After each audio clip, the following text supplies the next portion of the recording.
Bonjour à tous, je m'appelle Samuel Métias, je suis Business and Marketing Manager pour les applications dans le cloud dans le groupe Business Azure. Je m'occupe plus particulièrement de Visual Studio, Xamarin et des produits avancés dans le cloud ainsi que des offres agiles et DevOps. Je suis également co-auteur du livre Découvrir DevOps, paru chez Duno et préfacé par Patrick Debois, le père du DevOps. Nous sommes ensemble aujourd'hui pour parler de DevOps, de sa définition, de son impact dans la transformation digitale et de la façon dont Microsoft l'a mis en œuvre dans ses groupes produits.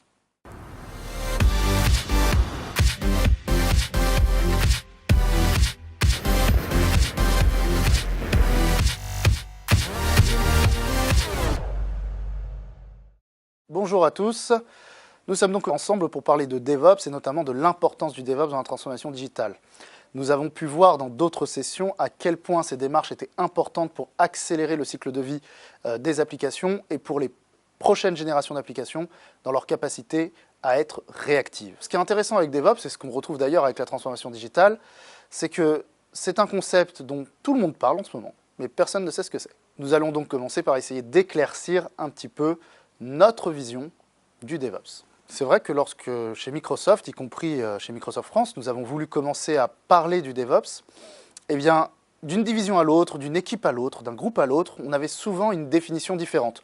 Pas nécessairement fausse, mais c'est vrai que chacun et chacune voyait la démarche de son bout de la lorgnière, de son point de vue. Une des premières tâches que nous avons essayé de faire, c'est de trouver une définition commune. Et c'est la définition que je vous propose aujourd'hui. Nous pensons donc que DevOps est une démarche de collaboration. Une démarche, pas un processus, pas une méthodologie, c'est à la fois plus flou et plus large, et donc certainement beaucoup moins directive. Une démarche de collaboration donc, agile, puisqu'on est complètement dans la continuité de l'agilité, c'est là que nous portons l'agilité jusqu'à la production, jusqu'à l'exploitation. Entre toutes les parties prenantes, à savoir les études, les fameux devs, la production, les fameux ops, et jusque-là normalement c'était facile puisque c'est le nom, mais également les métiers, le business, parce que si vous oubliez le métier, vous oubliez la 50% de la démarche. Et ce, sur l'ensemble du cycle de vie du produit ou du service, à savoir du moment où on entend le besoin du client, son feedback, son retour, et donc la manière dont on va le mettre en œuvre, le concrétiser, et ce, donc du design jusqu'au support en production, et le support en production, c'est-à-dire tout le cycle de vie du service. Et pourquoi est-ce que Microsoft parle aujourd'hui du DevOps? Ça peut en surprendre certains. Il y avait encore une étude du Red Hat qui mettait aux alentours de 90% des répondants pensent que DevOps est lié directement à l'open source. Et même si Microsoft adore l'open source, on n'est pas encore tout à fait un éditeur de logiciels libres, eh bien parce que Microsoft met en œuvre DevOps dans ses groupes produits à très haut niveau, certainement je pense aussi bien que d'autres grands acteurs américains, que ce soit Netflix, Facebook ou d'autres. Mais Microsoft n'est pas né dans un monde cloud, n'est pas né dans un monde agile, même si du cloud, on en a fait très tôt avec des services SaaS tels que MSN, Hotmail, etc. C'est vrai qu'il y a eu une transformation.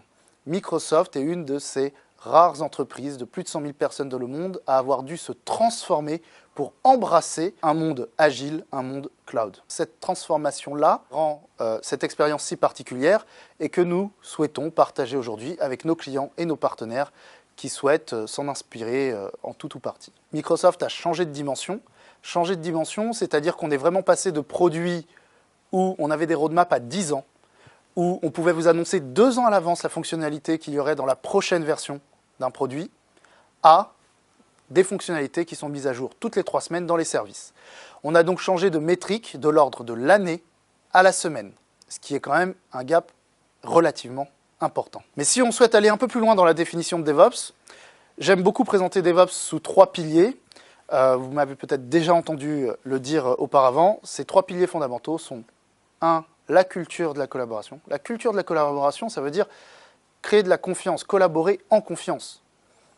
Et la confiance, tout le monde le sait, c'est facile à perdre, difficile à construire. Or, la première étape, c'est bien d'abord de réussir à mieux collaborer ensemble et de faire que ça fonctionne. Parce que si ça ne fonctionne pas, je vous assure, vous pouvez automatiser autant que vous voulez, ça ne fonctionnera pas mieux. Et pourtant, dans la littérature, le principal élément qui ressort lorsque l'on cherche DevOps, c'est l'automatisation, c'est la technologie, c'est l'outillage. Or, pour nous, vraiment, le premier pilier, c'est la confiance, la collaboration, et donc travailler sur ce qu'on va appeler les clés de confiance. Ensuite, évidemment, vient le pilier de l'automatisation, parce que l'automatisation, c'est super important pour accélérer, c'est un levier formidable pour aller plus vite. C'est aussi un levier formidable pour pérenniser cette confiance lorsqu'elle fonctionne. Parce que quand vous automatisez quelque chose qui marche, et bien effectivement, que l'équipe grossisse ou que vous changez quelqu'un dans l'équipe, on rentre dans le moule et ça continue de fonctionner. Et tout cela pour tendre vers le troisième pilier qui est la livraison continue, le continuous delivery. Alors, DevOps n'est pas la livraison continue, c'est important de le souligner. Et je pense qu'il faut le dire, il faut l'expliquer. Quelle est la différence entre DevOps et la livraison continue? Je vous donne un exemple interne à Microsoft qui peut-être va vous intéresser et qui, je l'espère, va clarifier le propos. Regardez Office. Regardez Office 365, la version online. Regardez PowerPoint, un des outils de la suite Office. Au sein de PowerPoint, vous avez une fonctionnalité qui est la fonctionnalité diaporama, que a priori tout le monde connaît. Si vous regardez la fonctionnalité diaporama dans Office 365, il faut vous dire que derrière, il y a une équipe, une feature team, qui gère cette fonctionnalité parmi d'autres spécifiquement. Quand cette équipe décide de mettre en production une nouvelle version, elle code cette nouvelle version. Elle décide de l'envoyer en production. Ça part par toute une série de tests complètement automatisés. Si tous les tests sont bons, sans aucune intervention humaine, ça part en déploiement sur les différents data centers dont dépendent les clients. Il arrive donc que la version sur votre data center dont vous dépendez est mise à jour. Vous cliquez, vous avez la dernière version qui s'affiche. Et là, ça plante. Alors, tout le monde le sait, ça ne plante jamais chez Microsoft. Mais là, pas de chance, ça plante. Eh bien, vous ne le voyez pas, parce que ça charge automatiquement la version précédente. Ça vous l'exécute, ça capture l'ensemble des informations du crash, ça la renvoie aux équipes produits qui corrigent, éventuellement mettent à jour la procédure de test avant de relancer un correctif. En même temps que ça crash, ça bloque le déploiement sur le data center sur lequel vous êtes, ça attend le correctif. Quand le correctif arrive et que vous cliquez sur le bouton, ça vous l'exécute. Quand tout fonctionne bien, ça relance le déploiement sur les data centers suivants. On voit là toute la force du continuous delivery, tel que pratiqué par un éditeur de logiciels. Il n'est pas certain que toutes les entreprises, dans tous les secteurs, dans toutes les activités, aient besoin d'aller aussi loin dans l'implémentation de pratiques DevOps pour aller tendre vers un continuous delivery aussi complet. Mais dans toute cette chaîne, au sein d'une démarche DevOps, il y a des pratiques que l'on peut mettre en œuvre pour accélérer autant que possible la livraison sans forcément tendre vers un objectif aussi ultime. C'est là la différence entre les démarches DevOps et le continuous delivery. Vous l'avez donc compris, ces démarches-là sont les démarches qui vous permettent d'accélérer, d'être extrêmement réactif dans votre transformation digitale et donc de tirer de la valeur de vos innovations technologiques. Si vous utilisez une innovation technologique, que ce soit un device, que ce soit du cloud, que ce soit les objets connectés, vous allez être en capacité d'en tirer de la valeur et profit très rapidement et d'être extrêmement réactif grâce à ce type de démarche. Autrement dit, il y a des scénarios où aujourd'hui, ne pas faire du DevOps, c'est partir perdant. Tous les scénarios autour de la mobilité. Faire une application mobile aujourd'hui sans être agile et sans être DevOps, c'est se tirer une balle dans le pied. Le cloud. Alors on peut faire du cloud, on peut utiliser le cloud sans faire du DevOps, c'est vrai. Si on veut tirer toute la valeur de l'agilité d'un cloud, il est évident qu'il faut partir sur des démarches de type agile et DevOps. Toutes les applications modernes, multiplateformes, multi-OS, évidemment ce sont des choses extrêmement modernes et cette modernisation passe par ce type de démarche. Enfin, lorsque l'on cherche à être plus agile globalement, DevOps étant complètement dans l'ADN agile, on tend vers une démarche DevOps. Mais il faut être extrêmement humble vis-à-vis de ces démarches. Cette transformation chez Microsoft, globalement, n'a pas été tous les jours facile. Et il faut savoir s'inspirer de ceux qui effectivement naissent dans un monde cloud, naissent dans l'agilité et qui inventent les pratiques de demain pour savoir se les réapproprier. Je reprends un exemple toujours très classique, le Chaos Monkey de Netflix. C'est devenu aujourd'hui un standard dans les groupes produits Microsoft, mais également chez nos concurrents. Donc comment aller mettre en œuvre et aller vers ces pratiques et ces démarches de type DevOps? Eh bien, il faut tout d'abord avoir une production à minimum agile. Qu'est-ce que j'entends par être à minimum agile dans l'exploitation? Eh bien, c'est simplement passer de mise en production d'une fois tous les ans à une fois toutes les minutes, toutes les secondes, toutes les semaines. Mais de la même manière, il faut qu'évidemment que ce qu'on veut mettre en production soit fourni rapidement. C'est sûr que si les développeurs fournissent une fonctionnalité tous les 6 mois, ça ne sert à rien de demander à la production de rendre la fonctionnalité disponible au client toutes les semaines. Il s'agit donc de trouver le bon rythme entre études, production, dev et ops. Et c'est comme ça que démarre la collaboration de confiance. Mais quel est le bon rythme, direz-vous? Eh bien, le bon rythme, c'est celui du business, c'est celui du client. Donc c'est bien DevOps for Business. Et l'interaction avec les métiers est indispensable pour savoir comment avancer ensemble, sur quel rythme, pour satisfaire au mieux le client et être réactif. Et quand on arrive à ça, effectivement, cela devient complètement stratégique pour l'entreprise. On rentre dans la stratégie parce que grâce à cette réactivité, on va être en capacité de gagner des parts de marché, de fournir des fonctionnalités avant les concurrents et donc d'augmenter le revenu. Regardez typiquement ce qui se passe tous les jours dans le monde des smartphones. Si vous désinstallez votre application préférée pour en installer une autre, je souhaite bonne chance à l'éditeur initial pour vous faire revenir sur son application. Être en capacité de réagir face à une innovation d'un concurrent, voire mieux de faire l'innovation avant les autres, c'est vous assurer aujourd'hui de garder une part de marché ou d'augmenter une part de marché de manière pérenne. Quelles sont les pratiques DevOps que l'on met derrière cette démarche? Il y a évidemment toutes les pratiques de développement. Donc les méthodologies agiles, tout ce qui va vous permettre de construire votre application et votre service. Si vous le construisez, c'est pour le mettre en production et on cherche évidemment à automatiser autant que possible cette mise en production. Si on parle de mise en production, de processus de livraison, c'est qu'il y a plusieurs environnements en production avant la prod. Ces environnements, il faut les provisionner.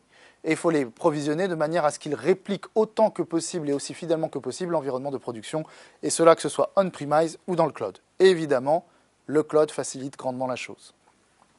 Mais provisionner n'est pas tout, il faut savoir gérer les données qui sont sur ces différents environnements. Et avec l'avènement des données personnelles, être en capacité de dire « je fournis les bonnes données » pour que ça fonctionne en production comme dans l'environnement de test, sans compromettre la confidentialité de ces données personnelles, est clé. C'est une vraie problématique aujourd'hui. De la même manière, si on a des environnements avant l'environnement de production, c'est pour faire des tests. Et la stratégie de test, c'est typiquement une clé de confiance pour l'exploitation et la production. Évidemment que si tous ensemble, nous avons défini les types de tests à réaliser, les niveaux de tests attendus, les moments où ils doivent être faits, et que lorsque ça arrive en production, l'ensemble des tests ont été passés, sont partagés, et qu'on a les bons niveaux attendus, eh bien oui, l'exploitation est beaucoup plus en confiance pour rendre disponible cette fonctionnalité au client directement. Ce qui veut dire qu'il faut impliquer le métier d'une seule voix, que l'on soit dans l'étude, dans l'exploitation. Il ne faut pas que les interlocuteurs métiers aient l'impression d'entrer dans une guerre de tranchées. Donc fondamental d'avoir la bonne relation avec les métiers et de savoir la mettre en œuvre. De la même manière, il y a toutes les métriques. Les métriques sont clés dans les démarches DevOps. Elles sont clés parce qu'elles sont factuelles, parce qu'elles vous permettent de mesurer où vous en êtes vous-même, mais également l'usage des clients. Et la télémétrie, ce qu'on appelle la télémétrie, c'est absolument fondamental. Encore une fois, un exemple chez Microsoft. À votre avis, dans un produit comme Windows, qui est le product owner? Windows a voulu aller vers l'agilité. On est avec un produit aujourd'hui, Windows 10, qui est un Windows as a Service, qui se met à jour avec des anniversary updates. À terme, pourquoi pas, plus de mises à jour encore tous les 3-4 mois. Mais à votre avis, qui représente les utilisateurs pour faire évoluer le produit qui doit être centré sur l'expérience client? Alors certains, parfois, me répondent Satya. Je pense qu'il a autre chose à faire. Il ne peut pas y avoir de représentants du milliard d'utilisateurs de Windows. Les représentants, ce sont les données. C'est les données analysées qui sont remontées de manière anonyme et confidentielle par Windows qui permettent de définir si, oui ou non, vous voulez une fonctionnalité, si la barre de volume dans Windows 10 doit être verticale ou horizontale. Si vous avez été Windows Insider, vous avez dû remarquer qu'elle a changé plusieurs fois de direction. La télémétrie fondamentale, mais également toutes les pratiques d'infrastructure as code, l'automatisation pour accélérer, et donc une stratégie vers le cloud, qui soit privé, public, hybride, accélérer réellement sans avoir une stratégie cloud, c'est un peu contre-productif. On va plus haut, plus vite, plus fort, mais pas moins sécure. La sécurité dans les démarches DevOps, c'est clé. Pas de sécurité, pas de confiance, pas de client. L'implémentation de l'ensemble des processus de production qui vont bien. DevOps n'est pas incompatible avec ITIL, au contraire, mais c'est évident que quand vous passez d'une mise en production par an à une mise en production par seconde, certains processus ITIL, vous n'allez pas les implémenter de la même manière. Vous n'allez pas gérer les incidents de la même manière, gérer le changement de la même manière, gérer les problèmes de la même manière, etc. Quelle organisation d'équipe lorsque l'on est dans une démarche DevOps? Est-ce qu'on est dans des organisations de type Amazon ou est-ce qu'on en est dans d'autres types d'organisations? Nous en reparlerons tout à l'heure. Et avec tout ça, évidemment, derrière ces pratiques, on met les technologies. Et Microsoft, et c'est vrai, est un éditeur qui propose des solutions sur l'ensemble de la chaîne des démarches DevOps. Mais, comme on le dit souvent maintenant, venez comme vous êtes, nous sommes ouverts et les produits Microsoft se pluguent sur l'ensemble des produits existants du marché, notamment les produits open source. Mais là n'est pas l'important. L'important, c'est de ne pas choisir l'outil avant d'avoir mis en place les bonnes pratiques. Parce que si vous choisissez l'outil sans avoir réfléchi à la bonne façon de collaborer, eh bien vous êtes piloté par l'outil. Or, les outils ne sont pas là pour vous piloter. Ils sont là pour apporter de la valeur à votre démarche de collaboration, à vos pratiques. Et ça, je crois que c'est absolument clé. Alors évidemment, Microsoft propose ces outils, et Microsoft propose à travers ces outils son expérience de sa transformation dans la manière dont ils ont pu mettre en marche DevOps, mais aussi son expérience de l'utilisation de ces outils, puisqu'aujourd'hui, ce sont des outils qui sont utilisés à travers tous les groupes produits, notamment les produits Visual Studio Team Services et toute la famille autour de Visual Studio et de Xamarin. Ce sont des produits où l'expérience de Microsoft est également partagée, son expérience interne, à travers l'usage quotidien qui en est fait dans les groupes d'ingénierie. En quelques mots, quelle est l'idée principale? L'idée, c'est que vous êtes en train de construire vos applications de demain, la nouvelle génération d'applications qui va être en mode DevOps. Ces applications vont être ouvertes, sécurisées, agiles. Mais ce dont vous avez besoin, c'est de vous concentrer sur l'application, parce que c'est l'application qui donne de la valeur. Tout le reste peut être laissé à des fournisseurs. C'est l'objectif de plateformes telles que Azure et des services qui sont derrière. Concentrez-vous sur ce qui apporte de la valeur pour vos clients. Le reste, c'est la tuyauterie et ça peut être très bien fait dans le cloud pour vous permettre d'accélérer. Je vais donc maintenant vous parler quelques secondes de l'expérience interne des groupes produits Microsoft, puisque nous sommes sur une vidéo MS Experience. Et j'ai choisi pour cela de vous parler du groupe produit Visual Studio, parce que le groupe produit Visual Studio, c'est un ensemble de produits extrêmement variés que vous connaissez peut-être. Évidemment, Visual Studio sur Windows, l'outil de développement d'applications, mais également depuis peu Visual Studio sur Mac, qui est donc disponible sur macOS. Visual Studio Code, qui est multiplateforme, Windows, macOS, Linux, mais également Visual Studio Team Services, l'outil de collaboration online, qui vous permet de gérer une grande partie de votre stack DevOps, ou son pendant exécutable sur serveur, Team Foundation Server ou TFS. Parce que le groupe produit Visual Studio, c'est aujourd'hui plus de 65 000 développeurs internes qui utilisent les produits. C'est 4 000 ingénieurs au sein du groupe, dont 650 rien que dans l'outil Visual Studio, Team Services et TFS, qui sont les outils qui gèrent une grande partie de la stack DevOps.